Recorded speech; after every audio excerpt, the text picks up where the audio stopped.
Está começando mais um episódio do Estudo Play Talks. Sua aprovação no Enem passa por aqui. Oi, gente, você está acompanhando a maratona aí, né? Eu estava do lado de lá, mas já vim para cá para a gente conversar um pouco e, claro, ampliar os teus estudos.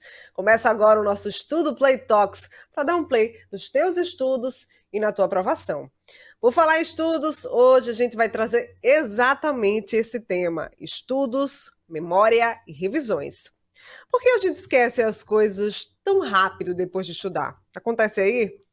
Como o cérebro pode ser aliado e não seu inimigo na hora de aprender? No episódio de hoje a gente vai explorar técnicas que realmente funcionam para turbinar a sua memória, desde mapas mentais até o famoso palácio da memória. Que é isso, Madu? Vai descobrir agora, com Raoni e Breno. Oi, meninos. Oi, Madu, tudo bem? E aí, galera? Já vou logo dizendo que esse tema é muito pertinente, porque a gente tá numa maratona, né? Se preparando para uma prova, dizem por aí, ser decisiva para a vida, mas calma aí, né? Não é bem assim, não. Mas vamos começar pela pergunta principal. Por que a gente esquece as coisas tão rápido? Bom, primeiramente a gente tem um participante hoje, né? Qual é o nome dele? É Crovis, não Clovis, Crovis. Ah, com R mesmo. Isso. É o Crovis, né? Isso. Então, pessoal, esse aqui é o Crovis, tá? Eu vou utilizar muito ele hoje para explicar algumas coisas. Essa pergunta é super interessante, Madu. E as coisas que eu vou falar, né, agora, elas podem parecer assustadoras. Mas o nosso cérebro foi feito para esquecer as coisas. É a obrigação dele esquecer. Não era para reter, não? Não, ao contrário. A nossa memória de curto prazo, que está no sistema límbico, ele é muito útil para as nossas coisas do dia a dia. Então, por exemplo, o que você almoçou no dia 16 de agosto de 2019? Complicado. Tu já imaginou se tu soubesse disso? Então, o nosso cérebro estaria cheio de coisas, né, porque existe um limite de capacidade de armazenamento.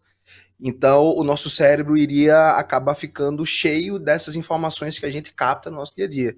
Então, de alguma forma, o nosso cérebro, ele tem que esquecer as coisas que acontecem no nosso dia a dia. E é claro, isso dá um desespero, né? Porque, professor, eu estou estudando, né? Eu pretendo fazer uma prova e é claro que todo estudante pretende armazenar essas informações. Sim. Então, o que vai acontecer?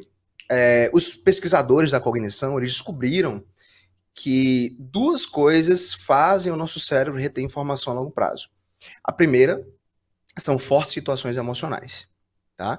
Então, por exemplo, tem gente que tem algum tipo de discussão familiar ou passou por algum acidente de trânsito e isso, coisas que aconteceram 10 anos atrás e o cara consegue lembrar da roupa que ele estava naquele momento. Eu acabei de escrever isso aqui, informações versus trauma e experiência. Isso, perfeito. Então, situações traumáticas, elas fazem com que essa informação, ela saia da memória de curto prazo, que a gente vai falar sobre isso, para a memória de curto prazo. E é claro que a educação não envolve fortes situações emocionais. A gente não se emociona, deveria se emocionar ao ver uma aula de física, mas isso não acontece. Mas né? a gente tenta, né? A gente tenta. Então, de geografia tem emoção? Com certeza. Ah, mas claro, isso de arrepiar, né? O Breno vai levar instrumento para a sala de aula para transpor essa emoção para a sala de aula para que o aluno fixe. Né? Muito bom, eu cara. vou tentar construir histórias e narrativas em sala de aula para fazer com que o aluno fixe, atingindo inclusive a emoção dele do outro lado. E a gente vai tentar fazer isso no podcast. Você acha que ele trouxe essa caveira para cá por quê também? Isso, para gerar emoção.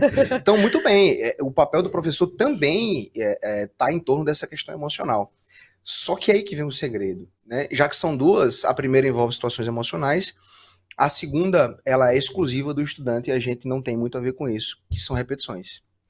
Então, à medida que a gente vai repetindo as coisas, o cérebro vai entendendo que aquilo ali é cada vez mais importante, e aí envolve a famosa curva de Ebbinghaus, que a gente vai conversar depois, né? Que foi um psicólogo da educação que acabou descobrindo isso, mas cada vez que a gente vai repetindo mais as coisas, mais o cérebro vai entendendo que aquela informação é importante e precisa ser retida.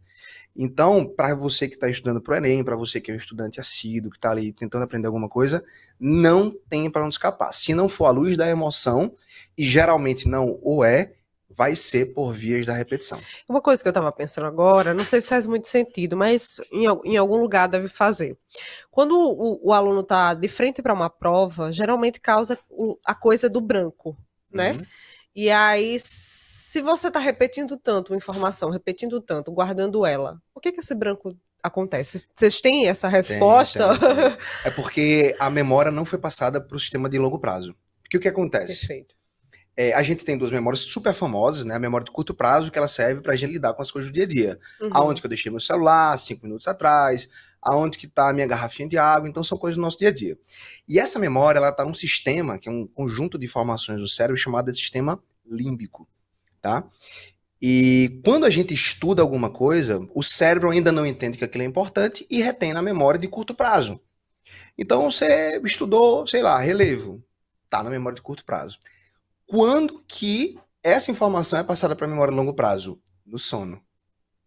E mais especificamente, em uma fase do sono chamada sono REM, que é Rapid Eye Movement, é aquela parte do sono que você fica com as pálpebras mexendo, ali tem uma atividade cerebral super intensa naquele momento ali. Interessante. Então é nesse momento que a informação ela é passada do sistema de curto prazo, sistema límbico, para o sistema de longo prazo que está no córtex. Então, é durante o sono que o cérebro fala, aqui vai para o lixo, aqui vai para o lixo. Por exemplo, eu não lembro qual foi o tênis que eu usei para trabalhar ontem. Tudo bem que eu não tenho 10, eu tenho 2, 3, sei lá, mas eu não lembro qual foi o que eu usei. Porque durante o sono, o cérebro fala, ó, isso aqui não é importante, joga para fora. Então, é nessa fase do sono, que geralmente é a terceira ou quarta fase do sono, acontece já no final da madrugada, por isso que é importante você ter um sono regular para quem estuda. Então é nessa fase que essa informação é passada. Então, essa parte do branco é porque a informação ainda está no sistema límbico, que é a memória de curto prazo, ou seja, ela não foi consolidada. É raríssimo um estudante que repetiu e teve sono, porque geralmente ele repete, né? A prova é amanhã. Então você repete, fica ansioso, não dorme. A informação não passa para o córtex, que é a informação de longo prazo, e aí você chega naquela prova com a informação no límbico, que é o curto prazo. E aí uma fortezinha emoção, um tropeço, ai, branco, acabou. Então a memória não foi consolidada. É só isso. Tô pensando aqui no Divertidamente, no branquinho do branco, assim, apagando todas as informações. Bora lá, galera! Vamos apagando tudo aqui, que nada aqui importa, e colocando tudo no mesmo pacote. Antes de a gente falar de curva do esquecimento, o Raoni falou uma coisa bem interessante. Você, nas suas aulas, dispõe de violão, de alguns instrumentos musicais. E você, Raoni, como é que é pra ti passar a informação de modo que ela não seja esquecida? Raoni pareceu um excelente contador de história. Instrumento pra mim não dá, eu sou terrível. Inclusive por uma questão de memória. Talvez isso seja até um bloqueio que eu provoco em mim mesmo, porque eu me considero uma pessoa desmemoriada. Eu tenho dificuldades gigantescas para lembrar o nome dos alunos. Então eu já comecei a fazer aula de violão 1 ou 2 vezes e eu simplesmente não lembro a que posição meu dedo devia estar naquele violão depois de algumas horas da aula ter terminado. Então realmente para mim é bem desafiador. Mas veja, é desafiador sobretudo porque eu não apliquei as técnicas que foram provocadas aqui hoje, né? Quando você falou há pouco sobre o branco, eu estava pensando exatamente sobre o que o Breno colocou. Na maioria dos casos, o aluno que tem branco é o aluno que estudou de véspera. Isso, muitas vezes nem dormiu, né, Breno? Tem aluno que... eu já ouvi muito aluno dizendo, professor... Que noite virada. Você acha que eu devo virar à noite para fazer a prova? Como assim, cara? A coisa mais importante é a tua cognição ali no dia da prova, tu precisa estar pronto, descansado. Outra coisa que é extremamente importante é intervalar, né? Então você começa a estudar uma coisa, se alterna com outra coisa. Você fica focado no dia da véspera da prova em estudar um tema só, você não vai conseguir desempenhar o máximo, porque tu vai estar tão imerso naquilo ali que tu não vai conseguir efetivamente levar aquilo para a memória de longo prazo, né? Bom, então, para mim, qual é o recurso que resta? Às vezes eu tento cantar, né? Enfim. É mesmo? Dá uma palhinha. Brincadeira. Vai. Brincadeira. Clóvis está querendo te ouvir. Sabe o que é melhor? É que ninguém espera nada. Então, se eu conseguir cantar de forma minimamente razoável, os alunos ficam tão surpresos que aquilo fica. Quer ver uma? Quero ver sim, por Você favor. aprendeu na geografia sobre uma categoria de análise chamada lugar. Lugar é a porção do espaço onde você tem a identidade, tem a afetividade, onde tem as pessoas que você ama, onde você consegue reproduzir a sua vida. E aí não tem outra, né? Tem a música do nosso querido Arlindo Cruz, que infelizmente nos deixou há pouco. E aí eu faço: o meu lugar é caminho de Ogunhaçã. Gostei. Tem samba até de manhã. E aí quando é pra falar Madureira, aí todo mundo levanta da cadeira e canta essa hora. Mexe com as emoções. Exatamente. E aí os meus alunos me encontram como eu encontrei recentemente um aluno num show que eu fui. Eu peço até perdão, porque eu não lembrava desse aluno, mas também. Gente, mas perdoa, Raoni. Pelo jeito ele não tá lembrando de muitos rostos, não. Não é mas só ele, seu em particular. ele lembrava de mim ele lembra do meu nome, ele lembra da minha aula e ele lembra da categoria de análise do lugar até hoje por conta dessa música. Então a gente consegue, de algumas formas, né, direcionar essa emoção para fazer com que o aluno fixe esse conhecimento. É possível. Eu queria frisar um ponto importante que a gente falou, que estudar, ele é um conjunto de coisas, né? Geralmente quando a gente é jovem, a gente pensa que é abrir um livro e ler. Mas, por exemplo, a gente já falou aqui sobre atividade física, alimentação, e Raul falou também, né, sobre essa questão do sono. Então, o que é que acontece? Também já foi tema aqui do nosso podcast, essa questão das redes sociais, como isso está interagindo na vida da gente. E você sabe que a luz azul das telas, ela inibe a produção do hormônio da melatonina, que é o hormônio do sono. Ou seja, a gente tem um sono cada vez mais leve. E se a gente tem um sono cada vez mais leve, a gente não consegue atingir com satisfação aquela parte do sono, que é o sono REM, que eu falei aqui, que está associada à transição da memória de curto prazo para a memória de longo prazo. Ou seja, cada vez a gente dorme menos, então cada vez menos a gente consegue transportar a informação que é relevante, que já foi repetida, para a memória de longo prazo. Então veja, isso, quando eu aprendi sobre isso, e claro, vim aprender isso tarde pra caramba, porque na minha época não se falava isso na escola. Então a gente só sabia fazer o seguinte: assistir aula e ler, e estudar, e fazer uma bateria exaustiva, que a gente vai entrar nessa questão que você falou, da intensidade, né? Então o professor de matemática passava uma lista, 50 questões de matemática, era o desafio, tá? De tarde e de noite até a 15ª questão, tá? E isso aí é um outro tipo de problema. E aí a gente dormia mal, porque aquela coisa toda, a informação não passava. E, por que eu fui mal na prova se eu estudei tanto? Então, veja, estudar, gente, aprender é um conjunto de diversos fatores, tá? Se uma perna dessa que a gente falou aqui tá capenga, o teu estudo como um todo fica capenga. Então, a alimentação, a gente tem os micronutrientes, ômega 3, que é importante para a formação da memória, a formação de novas rotas cognitivas, exercício físico e, como a gente já falou aqui, o sono. Então veja, não é só estudar. Não adianta você se debruçar 2, 3 horas sobre um conteúdo, sobre um material, achando que aquilo ali magicamente vai impregnar na tua mente e tu nunca mais vai esquecer daquilo. Não. Primeira premissa é, o cérebro foi feito para esquecer. Então a gente precisa aplicar, né, hackear ele para que a gente consiga dizer, não, já que tu foi feito para esquecer, o que eu devo fazer para tu lembrar? E aí só tem esses dois caminhos. Ou a repetição ou a emoção. Um termo que eu escrevi aqui, que a gente já trouxe, é neuroplasticidade, isso, não é perfeito. Isso? Onde o cérebro faz esses exercícios, faz conexões muito melhores e muito mais rápido, não é isso? O cérebro, ele é, como o nome diz, né, ele é plástico, né? Então, você pode ter afetado ele de diversas maneiras com o seu estilo de vida, você pode ter desregulado os seus neurotransmissores. Por exemplo, tem gente que tem resistência à dopamina, porque vive de prazeres baratos, né? Então, a dopamina é muito falada hoje, inclusive por diversos influenciadores e tal.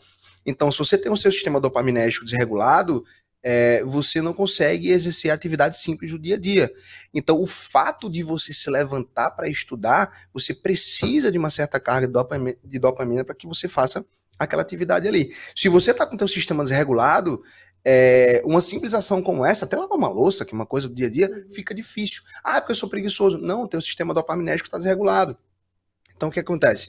Se tu fizer o que é famoso também, né, o jejum de dopamina, se tu se livrar desses prazeres imediatos, rede social, curtida, like, coisas muito casuais, fast food, tá? Tudo isso desregula o nosso sistema dopaminérgico. Então, se você conseguir minimizar essas situações que eu falei agora, o teu cérebro volta ao normal. Por isso que a gente fala de neuroplasticidade. Ele é plástico, né? Então você modifica ele para o mal, mas você também pode, com um conjunto de atitudes, fazer com que ele volte àquela situação basal e saudável. Ô, Breno, isso tem a ver, inclusive, com uma coisa que a gente sempre aplica também em sala de aula. Você deve ter observado aí, bons professores, eles têm o hábito de pausar a aula em momentos estratégicos. Geralmente tua atenção, e a gente tá falando de uma pessoa num comportamento médio, tá? Ela consegue reter a atenção dela aí em torno de 50 minutos.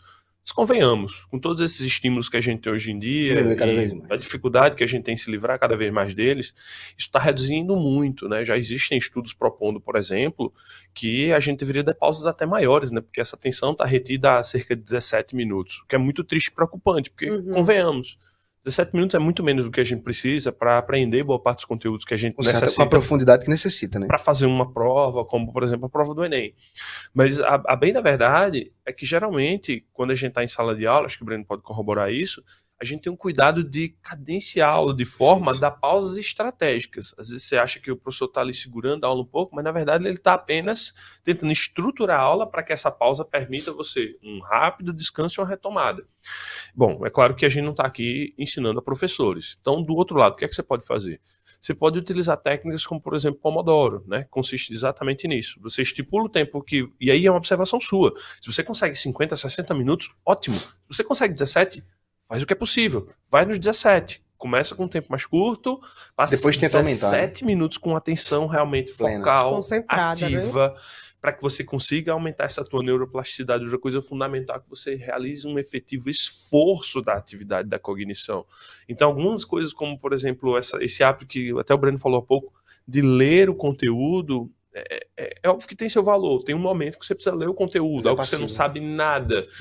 Mas quando você já sabe alguma coisa do conteúdo, é imprescindível que você supere essa etapa. Porque se você só lê o conteúdo, o nível de esforço que você tem, o nível de comprometimento que você tem é muito baixo. Então é necessário ofertar um pouco mais, é necessário um pouco mais de esforço.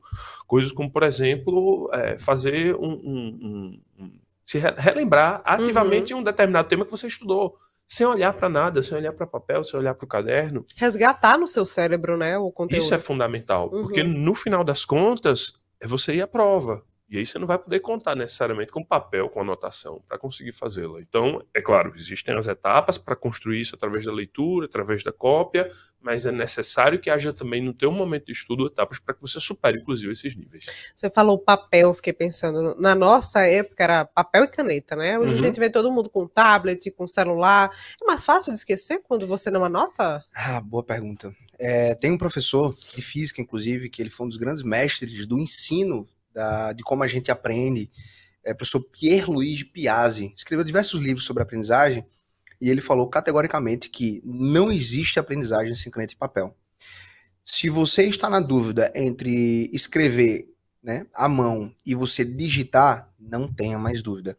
Eu sei, pessoal, nesse mundo hiperconectado que a gente vive, que digitar facilita as coisas, é mais rápido, só que quando a gente envolve estímulos musculares, por alguma razão, que é uma razão complexa, a informação ela é armazenada durante maior prazo, durante maior tempo, porque envolve questões sinestésicos que falam, né? Questões de movimento.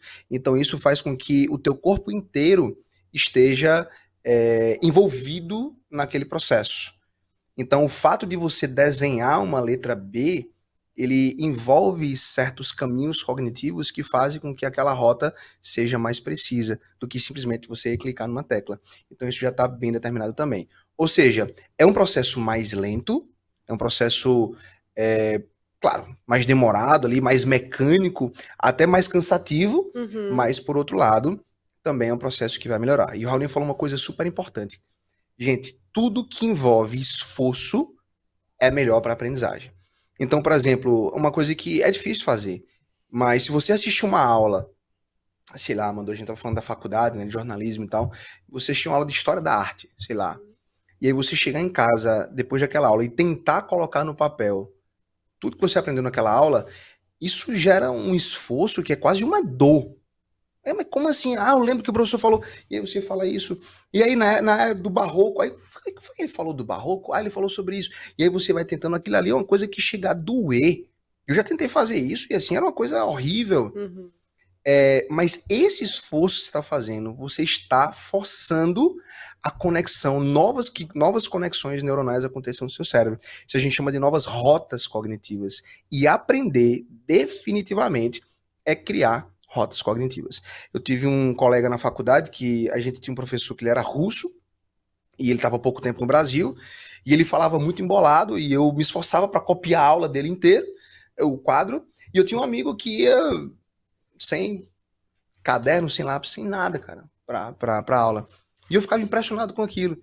E aí ele só assistia a aula inteira. E aí depois da aula, ele chegava e tentava passar as anotações direto pro caderno. E esse cara, ó, estava sempre muito na minha frente. Então, enquanto eu estava muito preocupado em copiar, que é uma coisa passiva, entenda, quando você está copiando o quadro do professor, você não está se esforçando para nada. Tanto é que se um professor der uma aula em japonês, você consegue copiar a aula dele, não consegue não? É só você estar copiando o que está no quadro. Uhum. Ou seja, copiar não exige esforço cognitivo nenhum, é passivo. E muitos alunos, Raoni, eles se apoiam nisso porque eles gostam, por exemplo, de desenhar. Então, o aluno que gosta de desenhar e é preguiçoso para física, ele fica com o coração massageado quando ele fica desenhando os bloquinhos ali. Mas isso é passivo, isso não é aprender física. Talvez não vá reter o assunto, né? Ele vai Não, ficar tudo ali bem, ele com pode as utilizar imagens aquilo na aí mente. para utilizar em casa e tal, mas isso é muito passivo. Uhum. Então, em vez de você fazer isso, chega em casa e tenta fazer isso que eu falei. É um esforço absurdo. É Vou absurdo. trazer um dado para a gente falar de curva do esquecimento, tá Uhum. certo? Após 24 horas, cerca de 33,7% do conteúdo permanece retido, ou seja, cerca de 66% é esquecido. Este valor foi observado nos experimentos originais de Ebbinghaus. Ebbinghaus. Isso. Fala um pouquinho pra gente, Breno, sobre essa curva do esquecimento. Outra coisa assustadora. Quando a gente fala de aprender, estudar, as coisas que a gente lê e que ninguém nunca falaram pra gente, e é uma alegria a gente poder falar isso aqui aberto pra todo mundo, né? Essas coisas realmente assustam. E esse Ebbinghaus, ele descobriu que quando você estuda uma coisa, e aí no estudo dele, a gente pegou uma coisa completamente nova, que não tem ancoragem com o conteúdo anterior. Um exemplo aqui, vamos supor que você não sabe, nunca ouviu falar numa coisa chamada ribossomo. Eu te explico, mas do ribossomo é isso aqui. Isso não tem nada a ver com tua profissão, então tu não consegue ancorar essa informação em nada que você já tenha vivido. Certo. Tá? Então, se você estudar ou ler aqui sobre ribossomo, amanhã você esqueceu 70% aproximadamente. Foi o dado que você falou aí, pouco menos de 70%. E aí isso é assustador. E aí a gente volta naquele caso, né? Qual é o papel do cérebro? Esquecer, ribossomo não foi repetido, não gerou emoções. Sim. Então o cérebro, na hora do sono, vai dizer, tu leu sobre isso? Beleza, fica no límbico, não vai pro córtex, que é a memória a longo prazo. E aí o que foi que ele descobriu? Que é aí que tá a grande sacada do negócio, pessoal, e aí leva isso pra tua vida, tá? No primeiro dia a gente esquece aproximadamente 70%. Só que lembra que eu falei da repetição? Quando a gente estuda novamente, a retenção volta para 100%. E aí o estudo dele foi decisivo em dizer que nas próximas 24 horas a queda é mais acentuada, é menos acentuada, digamos assim. Ou seja, você já esquece menos. Então você voltou para 100% e aí você já esqueceu 40%. E aí depois você faz isso de novo, olha a repetição. E aí quando você estudar sobre ribossomo de novo, volta para 100%, a queda já é mais sutil. E ele percebeu que lá pela quinta, sexta, sétima repetição, praticamente o assunto já está consolidado. E aí volta naquele ponto que você falou. Quando a gente pega uma lista de matemática, 50 questões, por exemplo, o que é melhor? A gente resolver aquelas 50 questões naquela tarde ali, ou a gente separar em 5 encontros espaçados de 10? Olha que coisa que eu tô te falando. Então, logaritmos. O professor passou a lista de 50. Beleza. Tu estudou logaritmos, né? Amanhã tu esqueceu 70%, é quase zero. E aí tu volta a estudar e resolve 10 questões. O Ebbinghaus até falou de prazos para isso, tá? 1 dia, 7 dias, 15 dias. Vamos esquecer esses prazos para a conversa não ficar complexa. E aí, pouco tempo depois, alguns dias, você estuda de novo. E aí resolve aquelas 10 questões. Quando for lá pelo 5º dia, depois de 1 mês, tu não esquece mais aquele conteúdo. A memória já está consolidada. Então a curva de Ebbinghaus, ela é bonita, exatamente isso. A primeira queda super acentuada, depois ela volta para 100%, a segunda queda já é mais sutil, volta para 100% na terceira repetição, né? Então você vê que as quedas são menos acentuadas. Gente, isso mudou uma coisa assim na minha vida brutalmente, porque eu sempre gostei muito de aprender. Então, por exemplo, eu estava tocando violão, e eu dizia, só saio daqui quando eu tocar essa música. Isso está errado. A gente não pode colocar o nosso brio quando envolve aprendizagem, questões de ego, eu só saio daqui quando aprender isso. Não, pega essa coisa e divide em 5 partes, em 5 partes menores, tá? Porque é exatamente essa repetição que vai informar para o teu cérebro que aquele assunto ele é relevante, e aí sim, com sono de qualidade, atingindo aquela fase do sono que a gente já falou, o cérebro vai dizer, cara, o cara já repetiu tanto isso aqui, vamos levar para o longo prazo, cara. Isso aqui tem uma importância vital para ele. Então é assim que o cérebro funciona. E aí você até tira essa questão, né, de dizer, só sai daqui quando aprender isso. Não. Divide essa atividade, de acordo com a curva de Ebbinghaus. A gente tem um hábito, né, de pensar sempre que as memórias são projeções do passado, mas é o contrário, né? Memórias são, na verdade, projeções para o futuro. E para que elas sejam... Ele jogou assim, ó, pra gente. E para que o cérebro tenha o desejo de manter essas projeções para o futuro, elas precisam ser úteis no futuro. Se você usou aquela memória uma vez, bom, ela já foi usada, aquilo é passado. Mas se você usa com certa constância, aí o cérebro começa a entender que essa é uma projeção necessária para a tua sobrevivência no futuro. E é isso que vai fazer com que você acabe consolidando. Até porque, como o Breno falou muito bem, lembra que memória é energia, é um custo energético para manter essa memória na tua cabeça, no teu cérebro. E o que o seu corpo quer, o que o seu cérebro quer, é exatamente o oposto. É consumir a menor quantidade de energia possível. É ser econômico, é isso que vai te garantir a sobrevivência. Portanto, para que a informação fique, ela tem que ser útil, pelo menos ali no médio prazo. Já fui parado por alunos algumas vezes que dizem, poxa, professor, como é que o senhor consegue lembrar de tudo isso? E a gente chega, né, muito tranquilamente, preenche um quadro completamente com informações, você com fórmulas e não sei o quê, e os alunos perguntam, como é que o senhor consegue fazer isso, professor, sem usar o caderno? E pra gente é extremamente natural, porque nós repetimos isso ano após ano, ano após ano. Então, quando você atinge determinado nível de experiência, é uma coisa que você já tem praticamente guardado. Então, quase como respirar, você vai lembrar exatamente o movimento. Naturalmente. Eu estava aqui pensando sobre... Vocês dois são professores de áreas diferentes. Obrigada, Breno. Um física, outro geografia. De geografia deve-se ouvir muito que, é só decorar que é isso.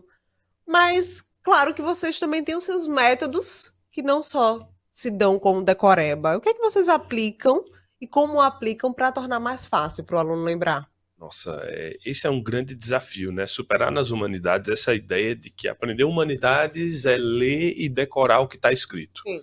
Principalmente quando a gente olha para a estrutura da prova do Enem hoje, pessoal. A prova do Enem hoje, a bem da verdade, a maioria das coisas que vai estar lá na tua prova de geografia, história, filosofia, não são exatamente as coisas que a gente espera. Porque a prova é mesmo surpreendente, ela traz questões novas, inéditas, problemas inéditos. Então a gente sempre fica surpreso com uma outra questão lá da prova. É claro, existem aquelas questões, né, que são relativamente repetitivas, então um bom professor consegue passar para ti determinados macetes. Ok, eu não estou dizendo que isso não exista, mas grande número das questões, notadamente aquelas questões que são enquadradas como questões mais difíceis, elas exigem de você um conhecimento que é, em muitos casos, inédito, que surge ali ao passo que você vai construindo e analisando o pretexto, os gráficos, aquilo que está colocado na prova. Então, sempre digo isso ao meu aluno. Mais importante do que decorar aquilo que foi dito por Raoni ao longo do ano é você conseguir criar suas próprias ferramentas para analisar o conhecimento geográfico. Porque no dia da prova é você e o texto. E muitas vezes os textos que estão na prova podem, inclusive, contradizer muito do que foi proposto por mim em sala de aula.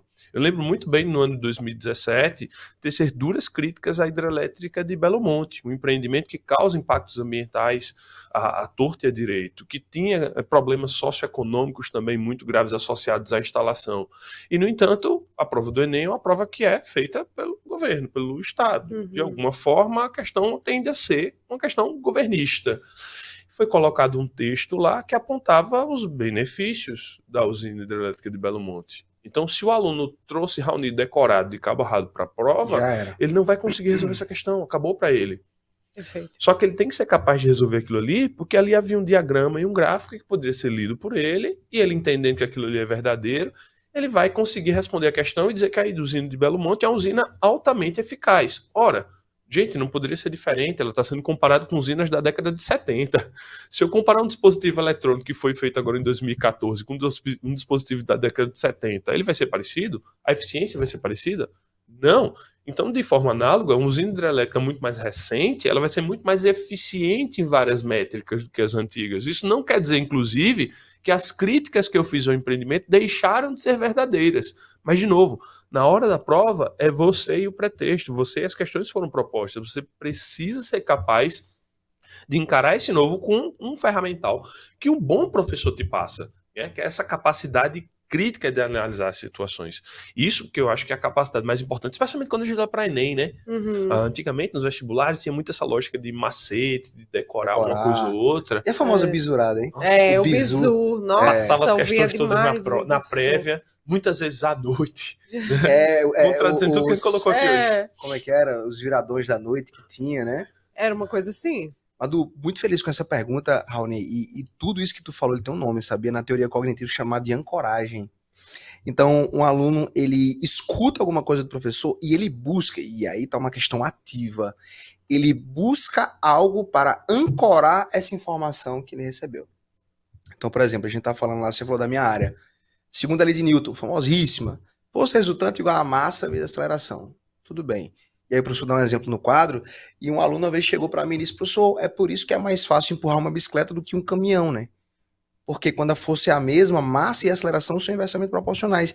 Então, veja, ele trouxe para o dia a dia, ele ancorou aquilo ali, cara.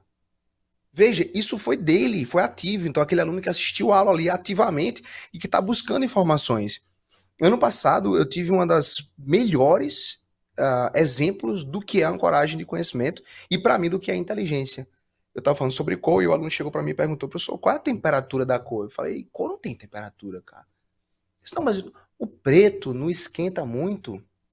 Eita. Né? Ele começou, e aí eu falei, cara, mas é o seguinte, ó, pensa o seguinte, a luz, tá? A luz, que é uma onda eletromagnética, ela mesma, ela não tem temperatura. Vermelho não tem temperatura. Mas quando essa radiação interage com a matéria, tá? Ela pode transferir energia e aumentar a temperatura da matéria. Esse cara parou e disse uma das coisas mais belas que eu já escutei. Ele sabe, professor, é igual ao mosquito Aedes aegypti, que ele transporta o vírus da dengue, mas ele não adoece. Meu Deus! Do mesmo jeito que a luz não tem temperatura, mas ela pode transmitir ao interagir com a matéria. Eu falei, cara, isso eu nunca vou esquecer disso, cara.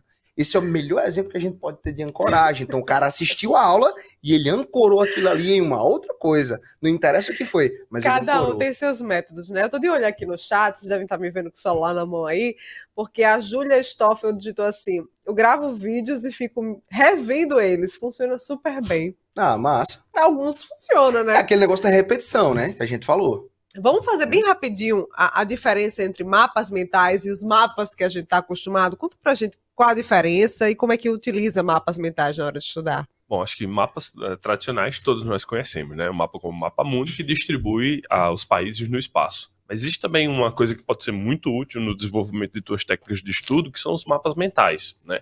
E mais do que isso, né? A gente tem técnicas que identificam a possibilidade de você associar informações a espaços reais, tipo assim, na casa. Imagina, se tu associa um conhecimento a um pedaço da tua casa que tu conhece bem, aquele conhecimento passa a ser fixado, assim como é o conhecimento do teu lugar, né? Que inclusive já falamos na aula de hoje. O lugar que é o teu espaço de afeto pode ser um espaço também de conhecimento.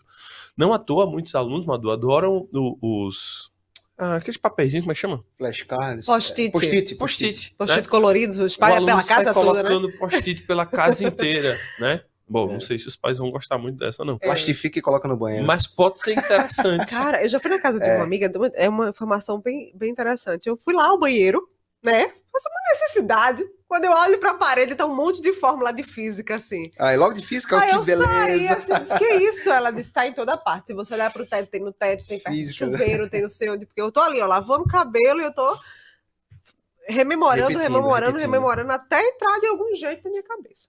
Gente, pouco tempo, né? Vocês sabem que quando chega esse momento crucial, a gente percebe que não falou nem metade do que a gente queria falar. Mas foi legal. Mas enumerem para mim erros comuns, bem rapidinho, que vocês percebem aos alunos tentarem decorar, só para a gente fazer um resumão do que foi a nossa conversa hoje. A minha ideia é voltar no que a gente falou, tá? Gente, é a repetição e bom sono. Não tem pra onde escapar. Essa é a chave de uma boa aprendizagem.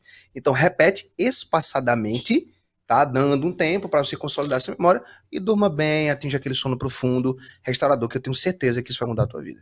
Eu vou complementar a dica do Breno. Estudar espaçadamente, aí não quer dizer que você vai estudar 5 minutos e vai dormir. Você pode estudar 5 minutos de uma disciplina e depois estudar outra. Pode estudar, por exemplo, exatas e depois estuda humanas. E aí você vai complementando esse conhecimento alternadamente ao longo do tempo. Gostei. Valeu, gente. Pessoal, é isso. Tô vendo que vocês estão aí no chat, conversando com a gente. A gente adora quando vocês falam conosco e contam pra gente também os seus métodos de estudos. Continua contando aí. A gente ainda tem uns 2 meses e alguns dias até o Enem, então a gente vai se encontrar muito nessa bancada ainda e conversar com você, tá certo? Encontra a gente no Instagram, @estudoplay. Vai ser muito bom te ver lá também. Eu fico por aqui com o Raoni e com o Breno e a gente, manda um beijo grande pra vocês. Tchau. Até mais! Fala pessoal, professor Hudson na área com uma dica super importante para você, tá? Redação não se faz da forma como a gente quer. Antes fosse, né? Seria ótimo que a gente fizesse do jeito que a gente quisesse. A redação, pessoal, se faz da forma como a gente pode, tá? Aí você vai dizer, qual é a diferença entre querer e poder? Se na frase tema só houvesse o tema, tá? Por exemplo, valorização da herança africana, você estaria livre para escrever o que você quisesse. Só que havia uma palavrinha ali chamada desafios. Desafios é o comando. Então isso limita muito a nossa possibilidade. Você tem que tomar cuidado justamente com o comando. A dica de hoje é justamente o comando da frase tema, tá? Se houver desafios, você está fadado, obrigado a falar de desafios. Você não pode falar, por exemplo, da importância da herança africana. Por quê? Porque foi pedido para falar desafios e não importância. Aí você diz, mas se fosse outro comando, eu teria que fazer uma redação diferente? A resposta é sim. Você tem que entender que, a depender do comando, a sua redação é totalmente diferente. Vou dar exemplo. Se em vez de ser desafios para a valorização da herança africana, fosse medidas para combater a desvalorização da herança africana, era outra redação. Você teria que falar de medidas para combater, ali na introdução, para depois você desenvolver normalmente o seu texto. Então, quer dizer, e se fosse a importância da valorização da herança africana? Era outra redação. Importância não é a mesma coisa que desafios. Estou sendo claro? Então, é isso. Fica de olho na frase tema e, assiste a aula 15 lá da plataforma que tem isso super, hiper, ultra detalhado. Ok? Beijo e até a próxima. Tchau, tchau. Olá, garotada, Estudo Play! Mais uma dica para vocês. Hoje, sistema cardiovascular. Olha, aqui dentro do meu peito bate um órgão muscular que faz tum, tá, tum, tum, tá, tum. Ou tum, tum, tum, bate o coração. É o meu coração, é esse coração esquemático que eu estou mostrando para vocês. O coração humano ele é composto por 4 câmaras, na verdade em todos os mamíferos.